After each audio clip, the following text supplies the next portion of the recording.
10 बड़ी खबरों में आपका स्वागत है। इजरायली म्यूजिक फेस्टिवल पर हमास ने कैसे किया हमला। तारीख 7 अक्टूबर, समय सुबह 6:30 बजे, जगह इजराइल का बॉर्डर इलाका किबुत्ज रीम। यहाँ इजराइल के नोवा म्यूजिक फेस्ट के लिए जुटे हजारों लोगों को आसमान में गाजा पट्टी की तरफ से धागे रॉकेट दिखाई दिए। वो कुछ समझ पाते इससे पहले ही वहाँ हमास के लड़ाके मोटरसाइकिल, गाड़ियाँ और ट्रैक्टर लेकर पहुँच गए। ताबड़तोड़ गोलीमारी शुरू कर दी। लोगों के बीच अफरा तफरी मच गई। सभी जान बचाने के लिए यहाँ वहाँ दौड़ने लगे। रॉकेट में हमलों से बचने के लिए कुछ लोग वहाँ छिप गए और कुछ लोग जमीन पर भी लेट गए। चीन अमेरिका ने 8 महीने पहले लिखी इजराइल जंग की स्क्रिप्ट। हमास ने 7 अक्टूबर को इजराइल पर 5000 रॉकेट से अचानक हमला बोल दिया। हमास ने बताया कि इजराइल अल अक्सा मस्जिद को अपवित्र कर रहा है, जिसकी वजह से उन्होंने इस ऑपरेशन को अल अक्सा फ्लड नाम दिया है।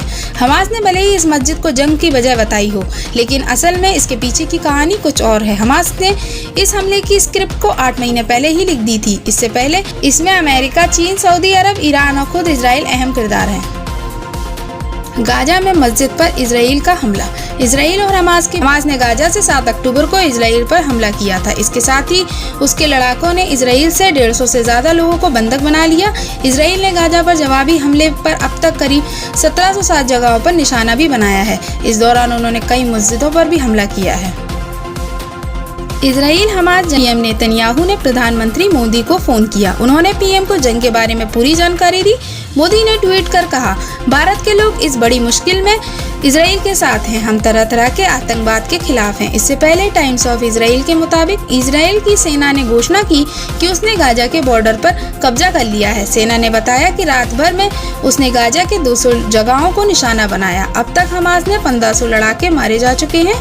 जंग में इजराइल के करीब 123 सैनिकों की मौत भी हो चुकी है। इजराइल ने अपनी सेना को पूरी गाजा पट्टी पर कब्जे के आदेश दिए हैं। इजराइल ने 1 लाख सैनिकों को गाजा बॉर्डर पर तैनात किया। साथ ही 3 लाख सैनिकों को तैयार रहने के लिए भी कहा गया। इजराइल ने रक्षा मंत्री योव गैलेंट ने अधिकारियों को गाजा पट्टी में खाना, पानी, बिजली और फ्यूल की सप्लाई बंद करने का भी आदेश दिए हैं। क्या इजराइल हमास जंग में 5 गुना बढ़ेगी तेल की कीमत। 6 अक्टूबर 1973 के दिन अरब देशों ने मिलकर इजराइल पर हमला कर दिया। इजराइल के बचाव में अमेरिकी राष्ट्रपति रिचर्ड निक्सन सामने आए। उन्होंने इजराइल को 18,000 करोड़ रुपए की मदद देने की घोषणा भी कर दी। अमेरिका के इस फैसले से नाराज होकर ओपेक देशों ने तेल के उत्पादन में भारी कटौती कर दी। ऑयल प्रोडक्शन कम कर अमेरिका को सबक सिखाने की पूरी प्लानिंग सऊदी के किंग फैसल के नेतृत्व में हुई। अगर आपको वीडियो पसंद आए तो लाइक और सब्सक्राइब करना ना भूलें। अलीगढ़ मुस्लिम विश्वविद्यालय यानी AMU इजराइल और फिलिस्तीन युद्ध की वजह से चर्चा में है, क्योंकि यहाँ के छात्रों ने फिलिस्तीन के सपोर्ट में प्रोटेस्ट मार्च निकाला, नारेबाजी की, जबकि प्रधानमंत्री नरेंद्र मोदी इजराइल का सपोर्ट कर चुके हैं। ऐसे में सियासत तूल पकड़नी ही थी। बीजेपी मंत्री और सांसद ने AMU को बंद कराने की मांग उठा दी। इस विश्वविद्यालय को आतंकवादियों की फैक्ट्री तक कह डाला। अब प्रोटेस्ट मार्च के बाद भले ही विश्वविद्यालय प्रशासन जांच और एक्शन की बात कर रहा हो, लेकिन इतिहास के पन्नों में ऐसे कई मामले दर्ज हैं जब छात्रों ने खुलकर आतंकियों का सपोर्ट किया है। सांसद संजय सिंह की रिमांड 13 अक्टूबर तक बढ़ी। दिल्ली शराब नीति घोटाले में गिरफ्तार आपके राज्यसभा सांसद संजय सिंह की रिमांड कोर्ट ने 3 दिन के लिए बढ़ा दी है। ईडी ने मंगलवार को 5 दिन की रिमांड पूरी होने के बाद दोबारा उन्हें कोर्ट में पेश किया। जांच एजेंसी ने कोर्ट को बताया कि संजय सिंह के खिलाफ घूस मांगने के सबूत हैं। वे हिरासत में सवालों के सही जवाब नहीं दे रहे, जाँच में भी सहयोग नहीं कर रहे हैं।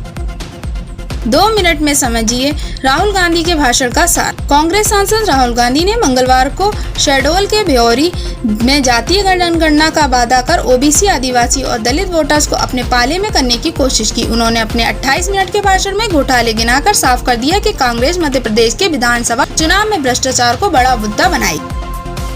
जम्मू स्थित वैष्णो देवी तीर्थ स्थल पर हर साल लाखों श्रद्धालु आते हैं। इस वजह से जम्मू और कटरा स्टेशनों पर भारी भीड़ जुटती है।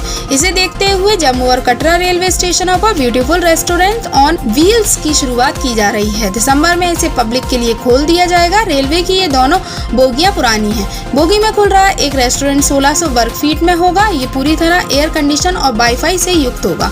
दोनों रेस्टोरेंट का नाम अन्नपूर्णा और माँ दुर्गा दिया गया है। रेलवे के अनुसार 2 अलग अलग प्राइवेट पार्टियों को भी टेंडर में मिला है। इससे रेलवे को सालाना 50 लाख रुपए की आय भी होगी।